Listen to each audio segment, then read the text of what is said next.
il peut y avoir des innocents. Merci, Monsieur le Président. Vous avez assisté à l'appel entre M. Moussa Dadis Camara et M. Sidya Touré. Oui, Monsieur le Président. C'était à quelle heure? Bon, je ne saurais dire l'heure exacte, mais si je devrais dire approximativement, ça doit être probablement après minuit ou un peu avant. Après minuit ou un peu avant? Oui, parce que c'était un peu tard quand même. Ce qui est sûr, c'était tard. C'est un peu tard la nuit. Mais je n'ai pas regardé l'heure et je ne voudrais pas dire quelque chose qui ne soit pas précis, comme je me suis engagé dès le départ. Oui, vous avez dit que le 28 septembre, vous avez été appelé par M. Moussa Dadis Camara. Absolument.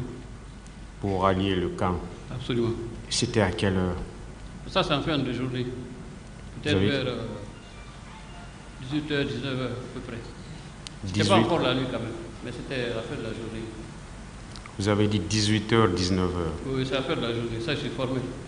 Mais il ne faisait pas encore nuit, mais la journée était déjà terminée. Est-ce qu'en ce moment encore, il y a des choses qui se passaient au stade, ou bien c'était fini? Pour moi, j'étais vers Tipé, mais en allant vers le camp, comme je vous l'ai dit dès le départ, c'était difficile de sortir de la maison parce qu'il y avait encore des échauffourées et quelques violences dans le périmètre où moi j'habite, à savoir Kipé, et pour être plus précis, l'axe qui part du centre émetteur vers l'aéroport, en passant par le carrefour de Bambeto. Quand vous êtes venu ce jour, vous avez dit que M. Moussa Dadis Camara vous a dit « Tibou, vous avez vu ce qu'on m'a fait ». Oui. Ce qu'on m'a fait. Oui. Il voulait parler de qui? Non, franchement, c'est tout ce qu'il a dit. Et après, parce qu'en fait, il y a un couloir, et juste après le couloir, vous avez le bureau. Donc il y avait une assise dans le couloir. Au moment où je venais, c'est là où je l'ai trouvé.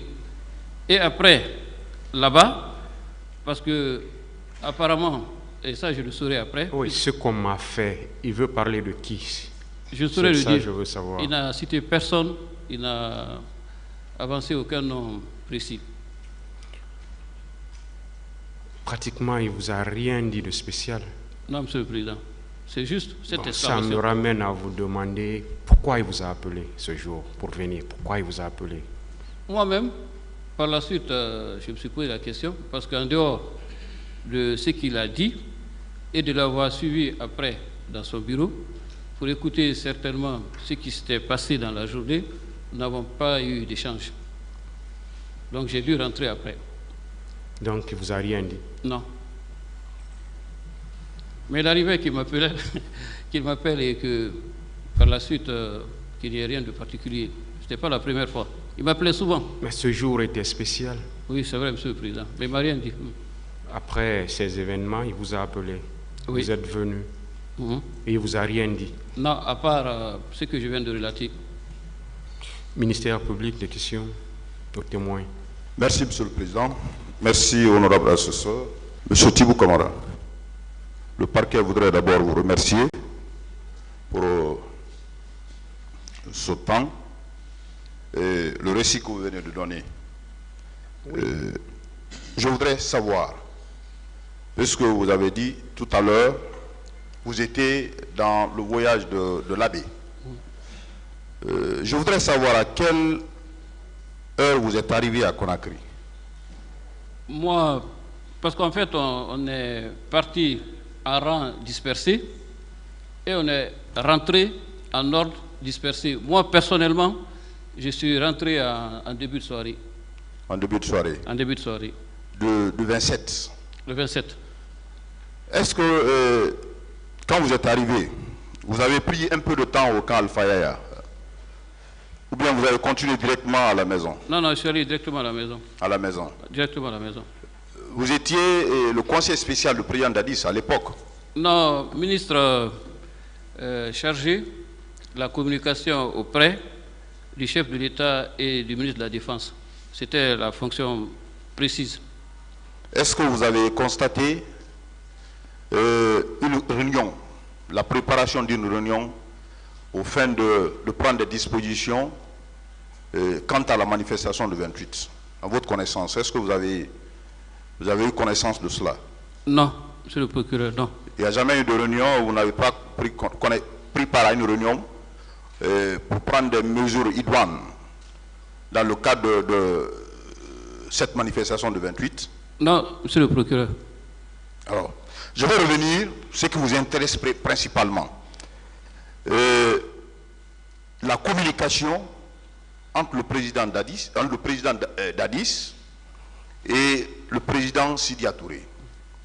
Selon vous, quelle était la nature, l'émotion, la nature de cette communication? C'était houleux entre le président Dadis et le président Sidya Touré, puisque c'est à travers votre téléphone qu'il a communiqué avec lui. Merci, monsieur le procureur.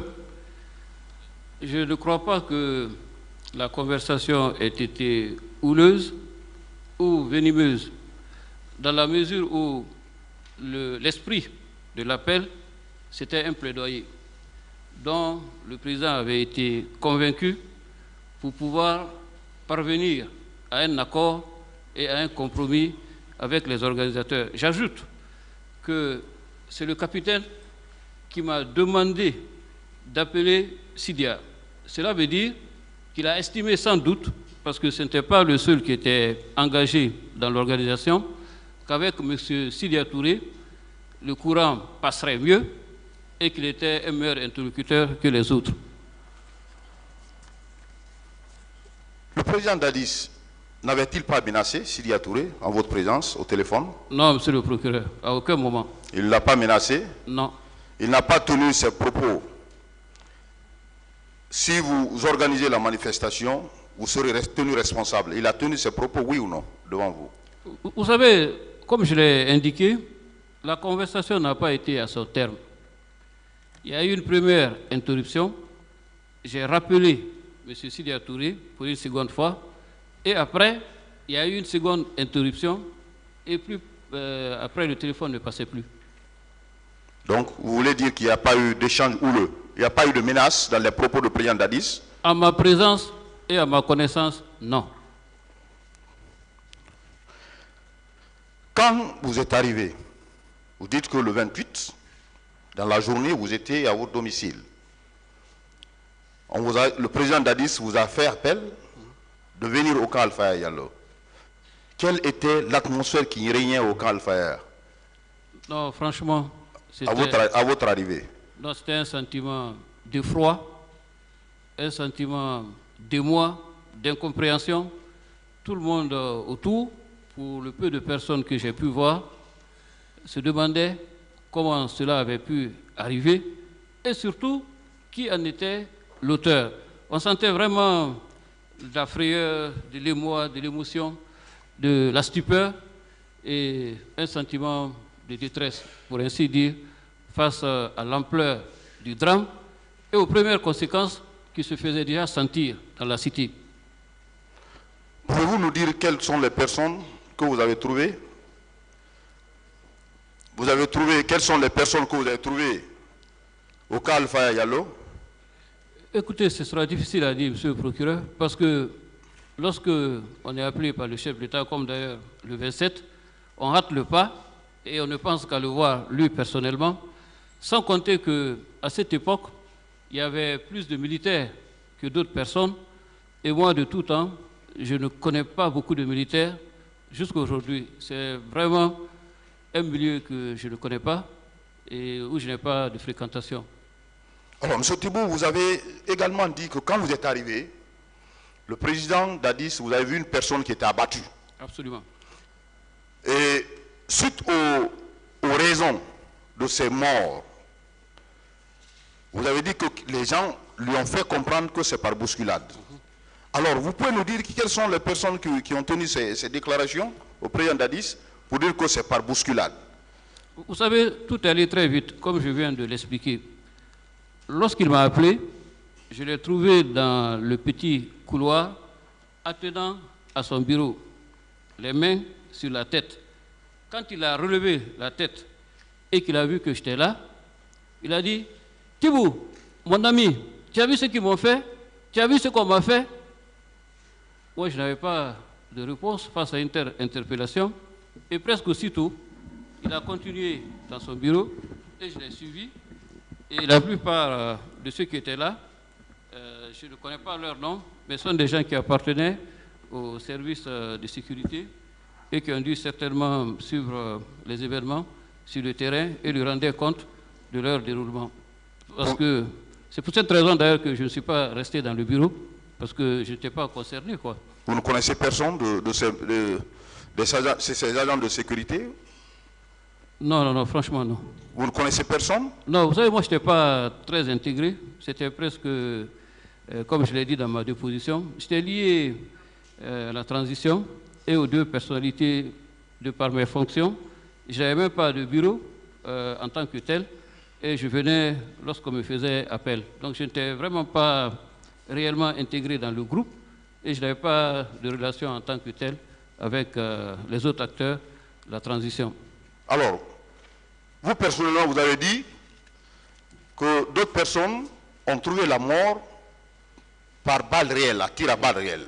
Comment vous avez appris? Qui vous a donné cette information? Par les médias et les appels que je recevais de personnes qui apparemment ou étaient au stade ou étaient avec ceux qui étaient au stade. Les médias le disaient déjà au fur et à mesure, parce qu'à l'époque, il y avait une couverture médiatique minutieuse qui suivait le déroulement chronologique des événements et au fur et à mesure, les nouvelles tombaient. Je vous remercie, Monsieur le Président.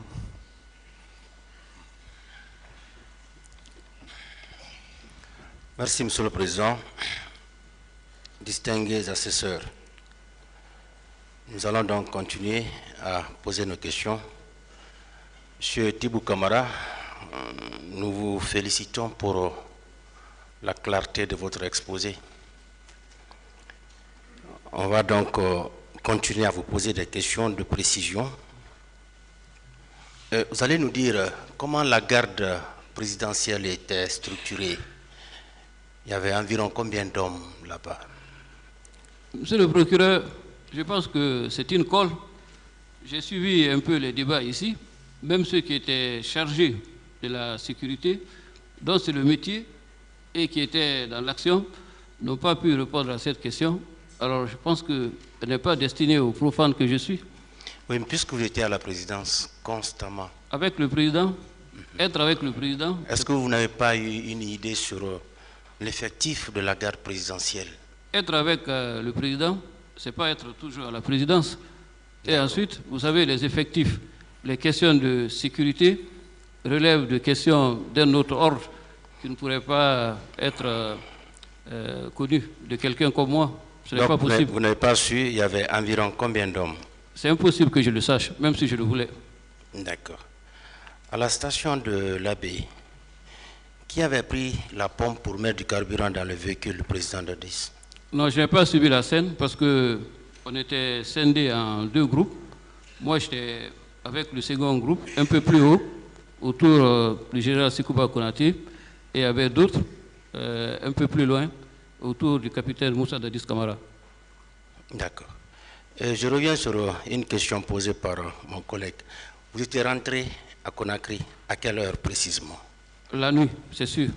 À quelle heure? Non, c'était un peu tard.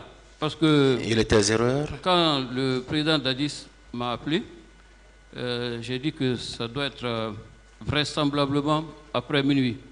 Et c'est après que je sois rentré, il n'y avait pas si longtemps que ça. C'est pourquoi j'ai dit que c'est dans la soirée. Et c'est sûr que ça va à minuit, parce que c'est après minuit que j'ai répondu à son appel. Donc c'est un peu avant, si on veut situer dans le temps. D'accord. Et ce meeting-là, comment vous avez appris l'organisation? Comment vous avez appris que ce meeting-là allait avoir lieu?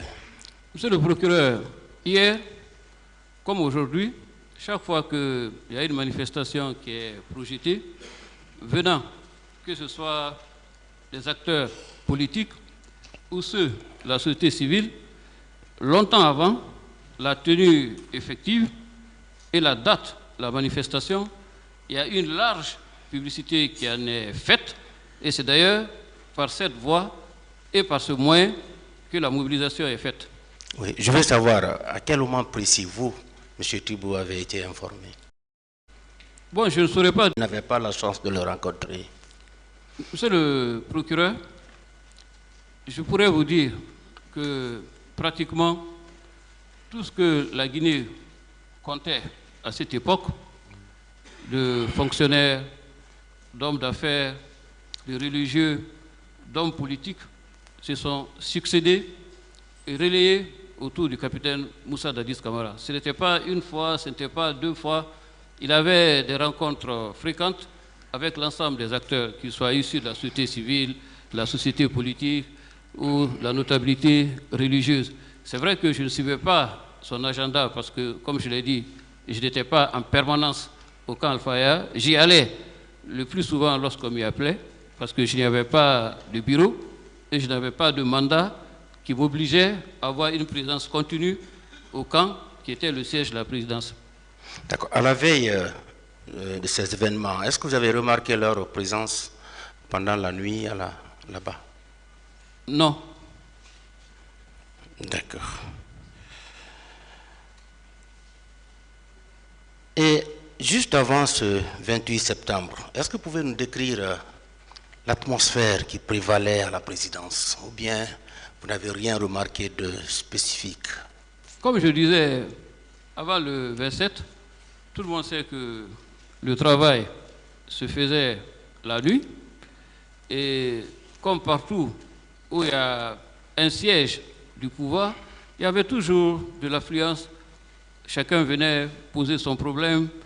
Il y en a qui venaient pour avoir les faveurs. Bref, il y avait l'affluence habituelle liée. Par rapport à ces événements, est-ce que vous n'avez rien appris à la présidence? Non, est-ce pas que du des tout. dispositions n'étaient pas en train d'être prises? Non, monsieur le procureur. Vous n'avez pas remarqué cela? D'accord. Vous dites que c'est votre téléphone qui a été utilisé pour appeler le président Sidia. Il y avait combien d'officiers à côté lorsque le président Dadis parlait avec le président Sidia? Je n'ai pas très bien compris. Il y avait combien d'officiers à côté d'eux lorsque vous appeliez le président Sidia? Je crois que, si je me souviens, il y avait à peu près 3 ou 4 personnes, mais je ne saurais dire qui c'était exactement. Le colonel Tchebro était présent? Moi, je ne me souviens pas l'avoir vu. Mais en tout cas, il y avait 3 ou 4 personnes. Au moment où vous appeliez le président Sidia, il n'était pas présent? Vous savez, si mes souvenirs sont bons, je ne crois pas ce jour-là avoir fait plus de 5 ou 10 minutes avec le président Dadis. J'insiste. Est-ce qu'au moment où vous appeliez le président Sidia, vous n'avez pas remarqué sa présence? La présence du colonel Tchebro, sincèrement, je ne me souviens pas. Même s'il avait été présent, je ne me souviens pas. Et vous ne pouvez pas dire aussi les noms de 3 personnes qui étaient là? Non, je dis à peu près 3 à 4 personnes. Je ne saurais dire avec... Vous ne connaissez personne? En tout cas, il y avait d'autres personnes que moi. Oui, ces 3 à 4 personnes-là, vous ne les connaissez pas? Non, non, pas du tout. Sincèrement, non. D'accord.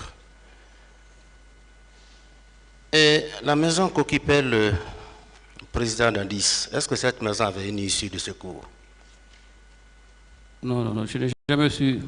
En fait, il me recevait dans la maison et le plus souvent assis sur le lit ou assis à l'intérieur de la maison. Je ne m'y attardais pas beaucoup. C'était le temps de le rencontrer et de repartir. Sincèrement, son intimité ou ses appartements privés, je ne peux pas en donner les détails. D'accord. Est-ce que vous connaissez quelque chose du régiment? Vous avez entendu parler du régiment? Oui. Régiment, vous avez entendu parler? Oui, j'ai entendu parler du régiment, comme la garde présidentielle. Qui était le commandant? Sincèrement, je ne le sais pas. Vous ne vous êtes jamais intéressé? Les questions militaires et de sécurité, monsieur le procureur, lorsqu'on est civil, c'est un péril de s'y intéresser. Parce que on va vous poser la question du pourquoi de votre intérêt pour ces questions. D'accord. On voit que vous n'avez pas été dans l'État. Oui, bien la sûr. division du travail, comme Oui. avec la justice. Nous sommes des profanes. Non, non, il y a la division du travail cette là-bas aussi. matière-là. C'est cloisonné. On vous a fait venir parce qu'on veut comprendre. Oui. Voilà. Est-ce que Marcel était bien l'adjoint de Toumba? Je les voyais ensemble, sans connaître la nature exacte de leur relation ou de leur collaboration, mais en tout cas, assez souvent, je les voyais ensemble quand même. Oui. Est-ce que Marcel, on l'appelait adjoint de Toumba? C'est ce qui transparaît en les voyant, mais je ne peux pas le dire de manière formelle et catégorique, puisque je n'ai pas vu d'acte de nomination et on n'en a pas non plus parlé. Mais dans les faits, c'est ce qui semblait laisser croire leur proximité apparente. D'accord. Est-ce que le président Dadis écoutait souvent vos conseils? Le président Dadis, je vais vous raconter une anecdote, parce que votre question a réveillé un souvenir à moi. Je me rappelle qu'une fois, une des rares fois d'ailleurs, où j'ai eu la chance d'avoir un entretien en tête-à-tête avec lui, nous discutions un peu de la conduite de la transition et de la manière de qualifier le processus et de le rendre un peu plus inclusif. À l'issue de la discussion, le capitaine avait été convaincu du bien fondé de mettre en place un gouvernement d'union nationale. Il en était intimement et fortement convaincu. Et moi, personnellement, j'en étais heureux. Mais peu de temps après, je ne lui ai pas dit, et j'ai su par la suite que peut-être il avait partagé enthousiaste l'idée avec d'autres, parce que dans la cour, des officiers m'avaient interpellé pour me dire « Mais tiens, c'est toi qui veux qu'on nous remplace tous à nos postes, qu'on prenne nos places en parlant de gouvernement d'union nationale ?» J'ai dit non, moi je n'ai pas dit de vous remplacer ou de prendre vos places. J'ai essayé de dire au président qu'il fallait faire un peu de place aussi aux autres pour que le processus soit un peu inclusif. Mais ce n'est pas au détriment de vos places, c'est d'ouvrir pour qu'il y ait un peu plus de place pour les autres. Je n'ai plus parlé de gouvernement d'union nationale et le capitaine non plus ne l'a pas fait. Donc, à partir de l'interpellation qui avait été faite à moi-même, j'ai compris que par la suite, il a dû y avoir des pesanteurs et d'autres contraintes qui n'ont pas permis de concrétiser l'idée. Et je termine sur ce point pour dire, il peut écouter mon avis. C'est pourquoi, dans mon introduction liminaire, j'ai parlé un peu de la délicatesse de gouverner et de la difficulté à conduire des hommes. Vous savez, un chef de l'État, il est au milieu de beaucoup de courants, d'intérêts, d'opinions, d'influence. Il y a des jours où vous êtes entendu, il y a d'autres fois où vous n'êtes pas compris. Parce que comme on le dit, vous n'êtes pas le seul à murmurer à son oreille. Il entend beaucoup de sons de cloches différents, à partir desquels il fonde son jugement et sa conviction qui pourrait être proche de votre avis, de votre sensibilité, de votre préférence, tout comme ça peut en être complètement éloigné. Donc on ne peut pas avoir la prétention de dire qu'on est écouté par un président ou avoir la vanité de dire qu'on doit être écouté par le président parce qu'on n'est pas le seul qui le rencontre et on n'est pas le seul qui lui parle. Donc, vous avez compris qu'il y avait réellement des pesanteurs qui pesaient sur lui. C'est dans la nature du pouvoir, monsieur le procureur. Vous savez, il y a François Hollande qui a écrit un très beau livre. L'auteur s'attend à ce que ce soit son point de vue, sa suggestion, que le président retienne en fin de compte pour prendre sa décision. Il dit qu'il est amusé de voir un peu chez ses collaborateurs cette attente, cette langueur de voir dans quel sens, dans quelle direction pourrait aller la décision. Mais qu'en fin de compte, lui, le président de la République, prend la décision et toutes les décisions qu'il a eu à prendre en tant que chef de l'État l'engagent personnellement parce qu'il il est le dernier, en dernier ressort, à décider de ce qu'il faut faire ou il ne faut pas faire. D'accord. On ne va pas insister outre mesure. Et vous, vous avez démissionné le 2 novembre 2009. N'est-ce pas? On peut savoir les raisons. Pourquoi vous avez démissionné? Je les ai expliquées amplement dans ma lettre de démission, mais je vais vous les résumer. Monsieur le procureur, après un événement aussi dramatique, le chef de l'État, vous avez l'occasion de le rencontrer. Vous le voyez lui-même dans un certain état d'impuissance, de désarroi face à ce qui est arrivé et d'incompréhension qui donne le sentiment que lui-même, il ne maîtrise pas la situation ou ne contrôle pas les événements. Ça vous donne à réfléchir lorsque vous êtes confronté à ce genre de situation. Deuxièmement, je vous ai expliqué de tendance dans un régime. Il y a ceux qui veulent la paix, qui prônent l'apaisement et recherchent le compromis. Cette ligne peut triompher, comme la ligne de la fermeté, sans savoir forcément qui en est le détenteur, peut également s'imposer.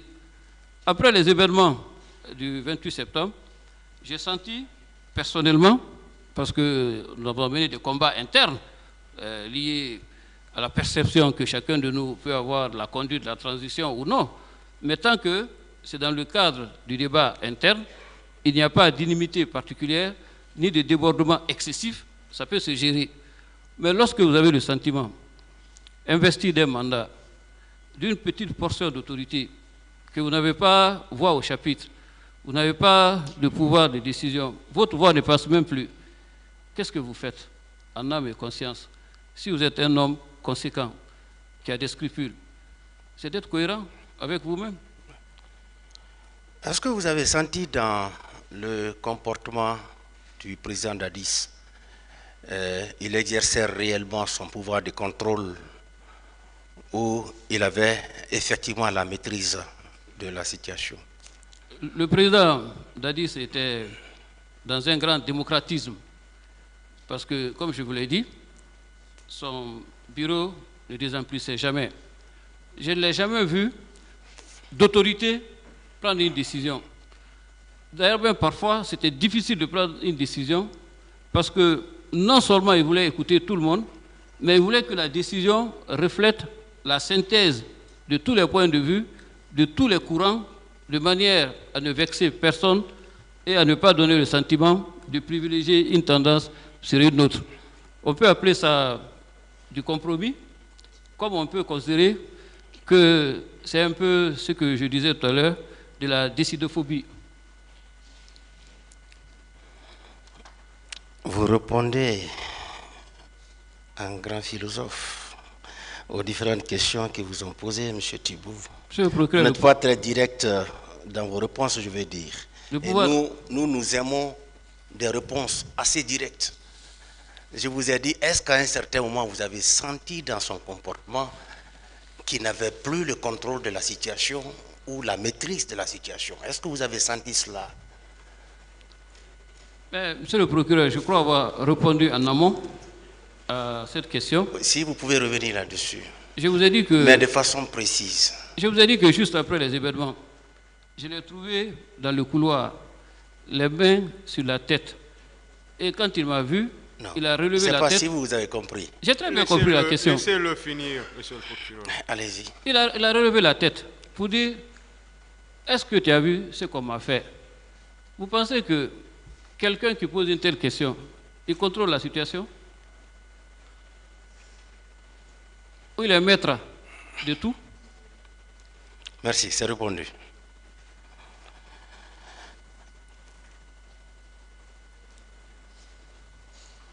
Le président Dadis, lors de son passage ici, a dit qu'il y avait un complot qui était ourdi contre lui. Un complot ourdi par le général Sekouba Konaté, le professeur Alpha Condé et leur exécutant Toumba. Vous qui avez eu la chance d'approcher toutes ces personnalités. Est-ce que vous pouvez croire en de tels propos? Vous me permettrez, monsieur le procureur, de ne pas répondre à la question parce que ma réponse aurait un caractère spéculatif. Et j'ai fait le serment de dire, les choses avec précision, avec exactitude et certitude. Mais là, on est dans le domaine un peu spéculatif et je m'en méfie un peu, si vous permettez. Merci beaucoup. Que savez-vous de la présence des recrues de Kalia au sein du camp Alpha Yaya? Rien du tout, monsieur le procureur. Aussi, colonel Pivi avait envoyé 500 hommes qui avaient séjourné dans l'enceinte du camp pendant des jours. Tout ce qui relève des questions militaires, d'ordre sécuritaire, je suis incompétent pour en parler parce que je n'en sais absolument rien. D'accord. Et y avait-il des conteneurs qui servaient de lieu d'incarcération au niveau des différents services qui menaient des enquêtes, notamment chez le colonel Tchebro, chez le colonel Issa et chez Pivi? C'est dans le même registre, monsieur le procureur. Vous n'avez pas vu de conteneurs dans l'enceinte du camp? Non, non, non, pas du tout. Franchement, non. D'accord.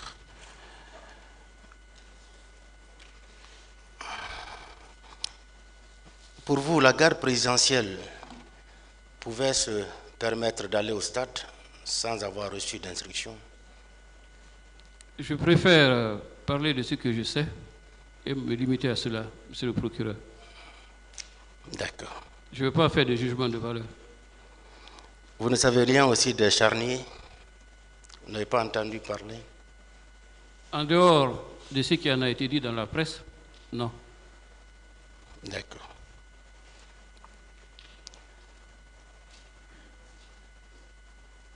Est-ce que, avant votre démission, le président Dadis avait entrepris même une sanction disciplinaire à l'égard d'un officier ou d'un agent?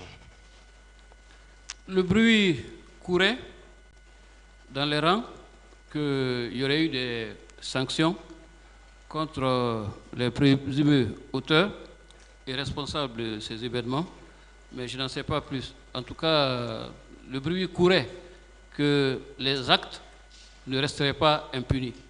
Mais comme entre-temps, j'étais parti, donc je n'ai plus suivi la suite. D'accord. Mais vous croyez au massacre du 28 septembre? Si j'y crois, je n'ai pas très bien compris. Oui, est-ce que vous croyez qu'effectivement il y a eu des massacres au stade? J'avoue que je n'arrive pas à très bien comprendre la question. Si vous avez compris, M. Tibou. Non. Est-ce que vous croyez fermement qu'il y a eu des massacres au stade du 28 septembre? Vous savez pourquoi j'ai dit que je ne comprends pas la question? Pour deux raisons simples. Il y a eu tellement de commentaires, tellement de rapports qui ont été établis sur ces événements. Et nous-mêmes, nous sommes à un procès à la suite de ces présomptions de massacre et de bain de sang. Est-ce que ces rapports et commentaires ont emporté votre conviction? J'ai été moins sensible à tout cela que ce que moi-même j'ai vu comme détresse des familles et comme image à chaud des événements tels qu'ils sont déroulés. Moi, je pense que la douleur des familles, des victimes et de leurs familles, et les images poignantes, insoutenables que la plupart d'entre nous avons vues par la magie des médias, suffisent à emporter, pas la conviction, parce que ça, c'est du domaine de la justice, mais à nous émouvoir en tant qu'êtres humains. D'accord. Vous êtes d'accord avec nous qu'il y a eu des morts au stade? C'est évident, sinon on n'en serait pas là. Bien. Il y a eu des cas de viol aussi? J'en ai entendu parler, mais je ne peux pas en donner la preuve formelle et catégorique. D'accord. Pour vous, qui a fait ça? Qui a fait cela? Qui pouvait faire cela? Monsieur le procureur, vous demandez un travail d'enquête à la place de ma déposition de témoin. Peut-être qu'il me faudrait d'autres qualifications pour l'avenir, pour essayer de satisfaire la curiosité du parquet, mais je suis vraiment incompétent pour cette question. Merci pour le moment, Monsieur le Président.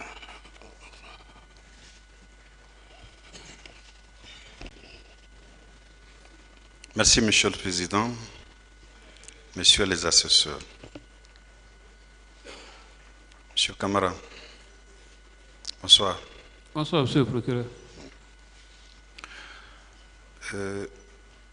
Je voudrais vous poser quelques questions seulement. La première que j'ai envie de vous poser, c'est votre nomination est intervenue quand?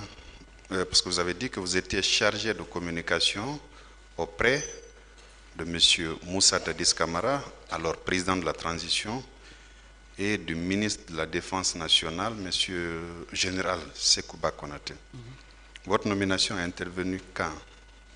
Après que le CNDD ait été installé, que le gouvernement ait été mis en place, c'est longtemps après l'installation du régime et les premières nominations que cette nomination est intervenue de commun accord entre le capitaine Dadis et son compagnon d'armes, le général Sekouba Konaté. C'est longtemps après la mise en place du régime. D'accord. Votre collaboration a duré combien de temps? À peu près, ça n'a pas été très long parce que je crois que le capitaine Dadis est resté moins d'1 an ou juste un peu plus d'1 an. Je ne sais plus exactement, mais moi c'est juste quelques mois. Ça n'a pas duré longtemps. Alors pendant ces quelques mois d'activité, vous étiez à cheval, je suppose, entre M. Moussa Dadis Camara et le général Sekouba Konaté. Il vous arrivait de donner des conseils à l'un et à l'autre? Oui, monsieur le procureur. Donc ça veut dire que, en termes clairs, votre rôle ne se limitait pas strictement à la communication, mais parfois vous donniez des conseils, des directives. Vous savez, la communication, c'est un concept global. Ce n'est pas seulement être attaché de presse, ça veut dire relayer l'information. Ça peut être aussi de donner l'état de l'opinion à celui qui vous a mandaté pour s'occuper de sa communication, de manière à orienter son choix et à motiver ses décisions. C'est pourquoi c'est de la communication, vous voyez, des sondages d'opinion. Ici, ce n'est pas un sondage d'opinion, mais puisque nous sommes en contact plus souvent avec la réalité que les chefs d'État qui sont à un niveau très élevé de la fonction d'État, nous partageons la perception que la population pourrait avoir de leur action, de leur œuvre, pour que, s'ils le souhaitent, ils en tiennent compte dans la façon de faire et de décider. Donc indirectement, on est impliqué à donner des conseils à partir du moment où on est proche de l'opinion et on sait à peu près quelles sont les grandes tendances au sein des populations. En termes clairs, puisque tous les deux, M. Moussa Dadis Camara et le général Sekouba Konaté étaient des militaires, ils exerçaient parfois des fonctions politiques. Et vous êtes un civil. Est-ce qu'il vous arrivait de donner des conseils à connotation purement politique? Je viens d'en donner l'exemple en disant, par exemple, que j'avais convaincu le capitaine Moussa Dadis de former un gouvernement d'union nationale et qu'il était d'accord. Ça, c'était un conseil à connotation politique. Et justement parce que je donnais des conseils chaque fois que j'en avais l'occasion, où il me le permettait, c'est pour cette raison que le général Sekouba Konaté, que je ne connaissais pas avant la mise en place du CNDD, lorsqu'il lui a été donné de conduire la seconde phase de la transition, ayant pris le temps de me connaître et de discuter avec moi, m'a fait confiance pour faire de moi son homme de confiance dans la deuxième phase de la transition. C'est le résultat des conseils que je donnais. Parlant des événements du 28 septembre, des douloureux événements du 28 septembre 2009, vous avez assisté à l'échange entre M. Moussa Dadis Camara et le président de l'UFR, M. Sidya Touré. C'est par votre téléphone que cette communication a bien eu lieu. Quel était le ton employé par M. Moussa Dadis Camara ce jour? Le temps de la négociation et de la recherche d'un compromis avec un interlocuteur qui avait une position différente de celle qu'il avait souhaité qu'il ait. Donc c'était sur le ton de la courtoisie. Et comme je vous l'ai dit, c'est lui-même qui m'a demandé d'appeler le président de l'UFR. Cela suppose qu'il y avait une relation de confiance et d'estime. Et donc, si tel est le cas, on peut l'imaginer, on ne peut pas commencer la discussion avec un interlocuteur privilégié avec lequel on a des relations de courtoisie et de confiance sur un ton combinatoire. Alors, visiblement, c'est... Excusez-moi. M. Sidya Touré a dû dire au président, M.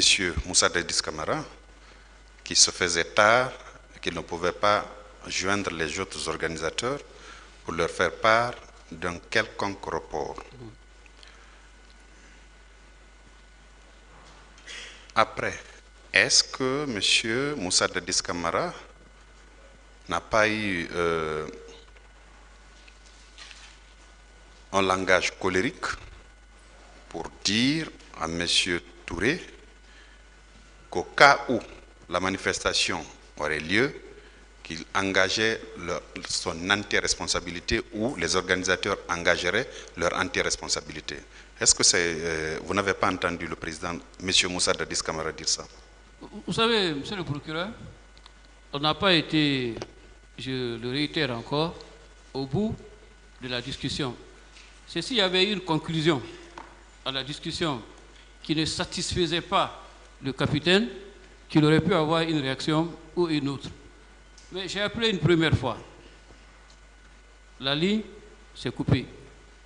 J'ai rappelé une seconde fois. La ligne s'est coupée. Et après, quand on voit un téléphone qui est éteint, on le sait tout de suite. Par la suite, le téléphone était éteint. Justement, ma conclusion aujourd'hui avec le recul et le temps, c'est que le président de l'UFR ne voulait certainement pas dire non au président Dadis, embarrassé de lui donner une telle réponse. Donc il a décidé de faire le vide. Et à partir de là, aucune réaction ne pourrait suivre du moment qu'on n'a pas su quelle était sa position définitive, même si dans la discussion, il a exprimé un point de vue. Quand M. Moussa Dadis Camara vous a envoyé vous chercher, l'a envoyé M. Issa Camara, vous avez dit, vous cherchez. Quand vous êtes venu au camp Alpha Diallo, y a-t-il eu des chefs militaires qui vous ont trouvé là pour lui faire le point des événements du 28 septembre? Je veux parler de M. Moussa Djebro Camara, je veux parler de M. Claude Pivi ou du ministre de la Santé d'alors, M. Abdoulaye Chérif Diaby. Aucun d'eux ne vous a trouvé là pour faire le point de la situation de ce qu'ils ont entendu dire ou de ce qu'ils ont vécu pour les uns au stade du 28 septembre? Non, monsieur le procureur, mais ce qui est sûr, après les événements, comme vous pouvez l'imaginer, comme c'est le cas souvent en période de crise, comme on le voit, lorsqu'il y a eu les événements du 28 septembre, tout ce qui était en fonction, naturellement, cherchait à rallier le camp, soit pour exprimer la sympathie ou la solidarité par rapport à la tragédie, ou alors pour essayer d'expliquer ou de comprendre ce qui a pu arriver pendant cette journée noire. C'est tout à fait normal, même si je n'ai pas vu quelqu'un en particulier, que lorsqu'il y a une crise, que tout le monde converge vers le siège du pouvoir et le chef-lieu de décision, si on peut dire comme ça, pour savoir quelle est la situation qui prévaut. Pendant le peu de temps que vous y avez fait, vous n'avez vu personne de ces trois-là? Non, je ne suis pas resté longtemps, monsieur le procureur. D'accord. Alors, je reviens sur l'échange entre M. Moussa Dadis Camara et M. Sidia Touré. M. Moussa Chebro Camara était bien dans la pièce où M. Moussa Dadis Camara parlait au téléphone avec M. Sidia Touré. Vous n'aviez pas vu M. Chebro dans la pièce où on vous a demandé, M. Camara vous a demandé d'appeler le président de l'UFR et que vous vous êtes exécuté. Une première fois, la communication a été interrompue. Vous avez dû rappeler. Une seconde fois, le numéro était éteint selon vous. Monsieur Moussa Chebro Camara n'était-il pas à côté? Vous savez, je vais revenir sur la scène. Lorsque je suis arrivé... Bon, vous n'avez pas besoin de revenir, vous pouvez répondre par oui ou par non. Non, je ne l'ai pas vu. En fait, je voulais lui expliquer dans quelle posture... Vous l'avez expliqué plusieurs fois. D'accord. Je termine par votre démission qui est intervenue le 2 novembre 2009. Je voulais savoir si c'était un acte de désapprobation par rapport à tout ce qui s'est fait ou c'était pour la conscience et la mémoire collective de la République que vous avez rendu votre démission pour dire que vous ne vous associez pas à toute cette tragédie qui a eu lieu au stade du 28 septembre, le même 28 septembre. Deuxièmement, et que vous étiez impuissant de donner une quelconque réponse à ce qui était arrivé, et donc pour vous, la meilleure façon était de rendre le tablier pour ne pas qu'on vous associe à tout cela. Merci, monsieur le procureur. Je vais expliquer exactement les raisons de ma démission dans les termes que vous venez d'évoquer. Je pourrais vous en donner une copie. Merci, Monsieur le Président. Merci, Messieurs les assesseurs. Le parquet en a fini. Voilà, avant que le tribunal donne la parole au ministère public pour des questions, j'ai vu plusieurs doigts s'élever du côté de la défense pour rappeler au tribunal que certainement c'était le tour de la défense. Je pense que les dispositions de l'article 425 du Code de procédure pénale règlent cela. Donc la défense a la parole pour ces questions. Merci, Monsieur le Président. Honorable membre du tribunal, Monsieur le ministre, avec la permission du Président, bien entendu, à la lecture de votre PV, nous constatons avec beaucoup de satisfaction que vous n'êtes témoin de rien dans les événements du 28 septembre. Mais moi, j'aimerais attirer votre attention sur un fait. Vous avez dit que vous vous êtes entretenu avec le général Sekouba le 27, lorsque vous étiez à l'Abbé, au sujet des événements et de la manifestation. Dites-nous, que vouliez-vous prévenir en vous entretenant avec lui? Mais je voulais vous répondre très simplement. Lorsque il y a une manifestation, notamment des forces politiques dans un pays, le premier souci d'une autorité publique digne de ce nom, quel que soit le déroulement de la manifestation, que l'ordre public ne soit pas affecté, mais surtout qu'il n'y ait pas de blessés ni de victimes, des morts en particulier. Parce qu'il y a longtemps quand même,